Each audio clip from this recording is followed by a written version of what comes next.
Hello everyone. In our lesson today, we will continue working on the cause paragraphs. In this lesson, we will make an outline. We will learn about structures that we use to introduce examples. We will write a concluding sentence and we will write coherent paragraphs. Let's start with a sample paragraph, employee demotivation.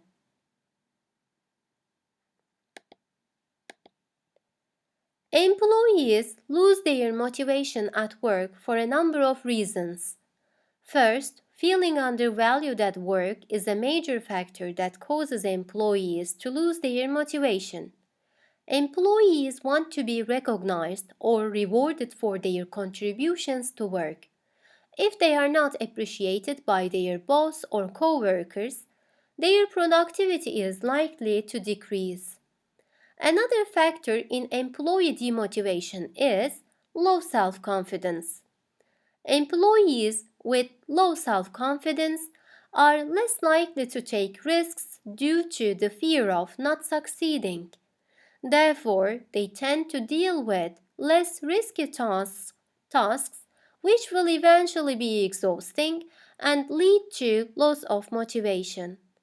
A final factor is strict rules at workplace. Employees feel stressed and discouraged in an inflexible working atmosphere, and this may result in frustration and loss of interest in their routine tasks at work. In conclusion, not being appreciated, low self confidence, and rigid policies are to be blamed for demotivation in the workplace.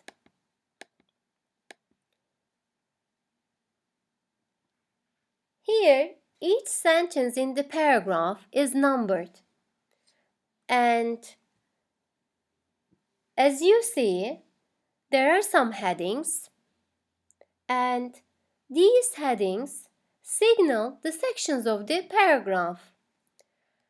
We are supposed to write the number of sentences that belong to each section here, and here again we are supposed to write the connecting words in those sentences. First of all, read the first sentence. Employees lose their motivation at work for a number of reasons. In the previous lesson, we learned about topic sentence. Let's remember the topic sentence. We said that it is the general statement of the main idea. It is the most important sentence in a paragraph, and it guides the paragraph, and it shouldn't be too general or too specific. So employees lose their motivation at work for a number of reasons. This sentence is the topic sentence of our paragraph, and there is not a connecting word. The supporting sentence, and it is the second sentence. Another word, a major factor, this can be also considered as a connecting word too. Employees want to be recognized or rewarded for their contributions to work. Here, we are talking about feeling valued, and this sentence functions as an explanation for what means by feeling valued, so this can be considered as the detail of the first supporting sentence. The next sentence, if they are not appreciated by their boss or co-workers, their productivity is likely to decrease. The writer first of all explained what feeling valued is. Then in this sentence, again, there is the reference to feeling undervalued. Next sentence, starting with another factor in employee demotivation is low self-confidence. So the writer here is talking about another reason why employees lose their motivation at work. So this is the second supporting sentence. And another factor, this signals this second supporting sentence. The next sentence, employees with low self-confidence are less likely to take risks due to the fear of not succeeding. Therefore, they tend to deal with less risky tasks, which will eventually be exhausting and lead to loss of motivation. Detail of the second supporting sentence, and here the connecting words due to, therefore, they function as the connecting words in this sentence. The sentence starting with a final factor is strict rules at workplace. This is the third supporting sentence. Employees feel stressed and discouraged in an inflexible working atmosphere, and this may result in frustration and loss of interest in their routine tasks at work. Again, the next sentence functions as the detail of the third supporting sentence. The last sentence, starting with in conclusion, not being appreciated, low self-confidence, and rigid policies are to be blamed for demotivation in the workplace. This is the last sentence and it is the concluding sentence of the paragraph. And in conclusion signals that it is the last sentence of the paragraph. Let's continue with the outline of this paragraph. Here, the first supporting idea is feeling undervalued, and the details are desire to be recognized for their work and desire to be appreciated by the boss and the colleagues are the details of the first supporting idea. The next supporting idea is, as you remember, it is low self-esteem. And here again, this argument is followed by two details, one of which is fear of failure and the other one doing mundane tasks. The third supporting idea, strict rules. Here we read about the details, inflexible working hours, and frustration and loss of interest. When we make an outline, we first of all identify our topic, which is here employee demotivation. Then we determine the points that we plan to discuss in the paragraph. We put them in order, as here feeling undervalued, low self-esteem, and strict rules. And we also think about the possible arguments to be given under these main ideas. So this is the outline of the paragraph. Supporting ideas we read in the paragraph, which were indicated by the words first, another factor, a final factor. These are the reasons given to support the main idea, and also these supporting ideas are followed by details so that we can provide a better discussion on the given topic. When we introduce examples, we can use the sentence connectors, for example, for instance, to illustrate. And here, be careful that these sentence connectors are followed by a comma and a sentence. Here's a sample. Great success has been achieved with certain illnesses.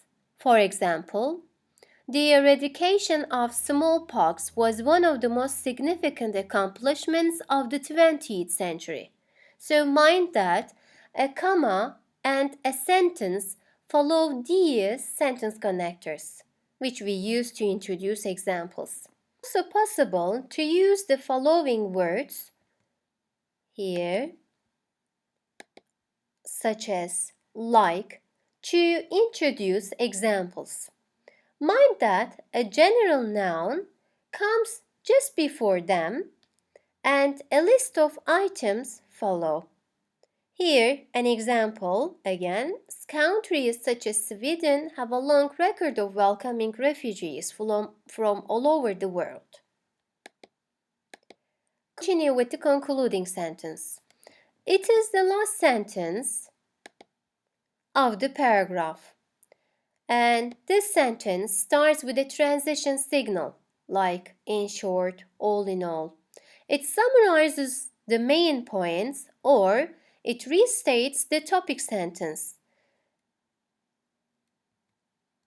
It may include a comment, suggestion, or prediction, but this is an optional thing. Topic sentence and the concluding sentence. Topic sentence here in our sample paragraph, as you remember, employees lose their motivation at work for a number of reasons. This sentence can also be written as there are several reasons why employees lose their motivation at work. Here, as we have already read, concluding sentence might be a summary of the main ideas or a restatement of the topic sentence. Here, when we restate the topic sentence, we paraphrase it, in which we use different words but we provide the same meaning. Here, in conclusion, not being appreciated, low self-confidence, and rigid policies are to be blamed for demotivation in the workplace. This concluding sentence includes the main ideas and summarizes the main ideas of the paragraph. Or we can also write a topic sentence as the one written here. Employee demotivation results from several factors, which is the restatement of the topic sentence.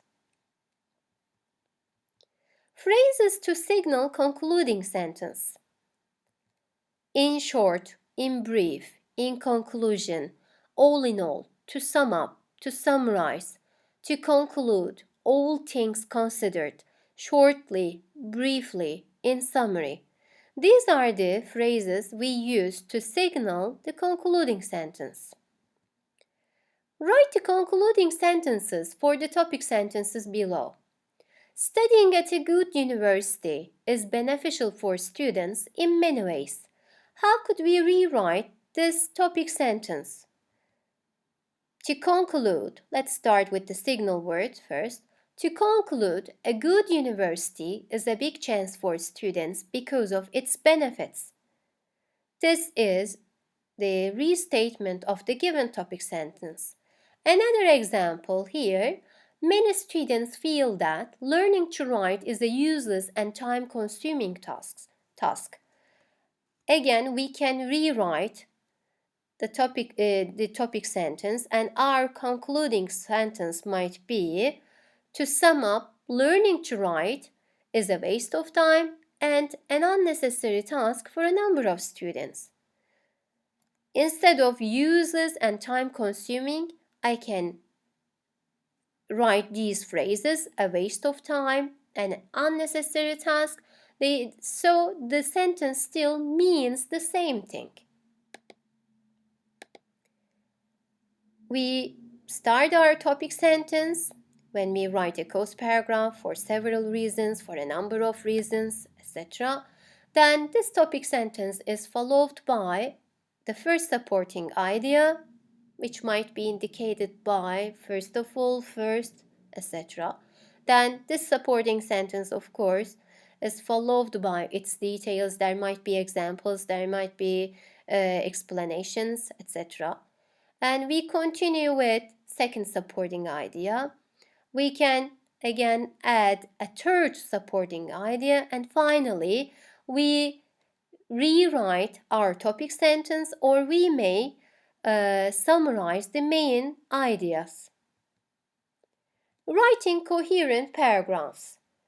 Here, first of all, let's read about coherence.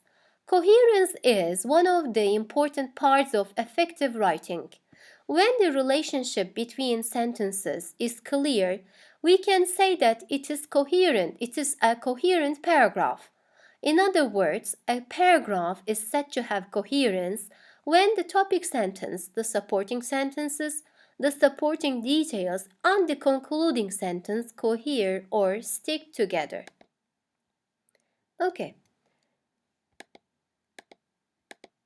In order to achieve this coherence, the writer should use connecting words.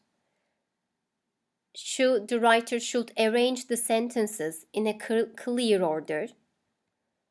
The writer should use cause-effect verbs and prepositions. Again, the writer should repeat the keywords or ideas. The writer should use pronouns to refer to nouns or other items in the preceding sentences.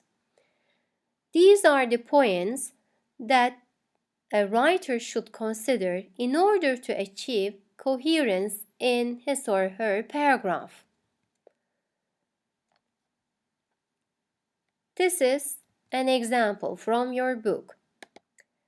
These sentences form a cause paragraph about moving to cities, but they are not in order. There are many sentence connectors, so it is easy to put them in order. First of all, let's find the topic sentence and continue with the other sentences. Which one might be the topic sentence? What about number 8? More than 50% of the world population now lives in urban areas, and there are 3 important reasons for this. This is the general statement, and it has the main idea, and it guides the paragraph. It is neither too general nor too specific, so this sentence is the topic sentence. This sentence is followed by the sentence starting with first. First, here the sentence introduces the first supporting idea. More and more people are working in factories, which are usually located in cities. Because these jobs usually pay better than jobs on the farm, they attract many people from rural areas. Again, this is the detail of the first supporting sentence. Another sentence here.